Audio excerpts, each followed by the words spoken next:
халқым 10 сом деген ақшаға мынандай сапалы мал. Мына ерлердің, әйелдердің мынандай баунаи сияқты осындай жеңіл желпі кеште ұйықтағанда да кие саласыз. Міне рахат тайшыңы бар. Әйелдердікі, ерлердікі бар халқым. Міне düz prenset мақта, düz prenset дегеннен кейін білдіңіздер, пәкінчікі 80-90 емес, düz prenset.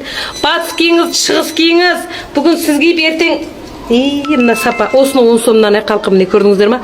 Алдыңғы жолана зауытқа барғанда бір 1000 тал бар екен, мен алып келгем. Міне мына ерлердікінен көп, міне 100 prenset мақта бір киіп алып жазсаңыздар, мына әйелдердікінің пасонның әйбет көрдіңіздер ме халқым?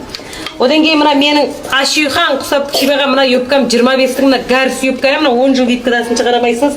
Қарасынан бір екті, мынадан 5-6 талғапты. Мына мен кибаған пақырақ, бұлың мына аяқты мен әлгі сіздерге 85 қимыл қып берген аяқ. Аз қалды алып алыңыздар қыста деген сондай ес қатады. Күз көктем қыс 2 маусым киесіз, чампи құрым пизе міне. Көрамасаңыздар бекітті. Ода мен 36-сын кибаттым, мен 36 киеткем. Міне көрдіңіздер ма? Мынандай. Міне бұлың ерекше әдем шыққан аяғы, бұл зәй тартпайды, ешқандай бір немнесі жоқ. Өнеге мен сіздерге талай аяқтарды, мысалы мына құрым аяқтарды 65-тен қып бердім, үлкен күшті бар мыналарды. Мыналарды да сондайдан қып бердім, мына пиз аяқты 85 мынау. Мынаның және қарасы бар халқым, мыналарды 85-тен қараңыз. Нақ бұлғары құрым, міне көрдіңіз ба? Міне осылар қыста киіледі, мынаның бәрі қыста киілетін аяқ. Өнен кейін мыналардың 99-дан қып бердім. Мыналар әлгі жомейден де 450 сатылатын.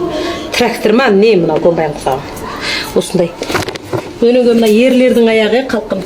Міне, көрдіңіздер ма? 75-тен неше түрлі пасоны бар, көрдіңіздер ма? Аяқ дегеннен болар, осыншалық болар міне. Мына паспетте 10 қат нөмірім бар, мен қосып алуды ұмытпаңыздар.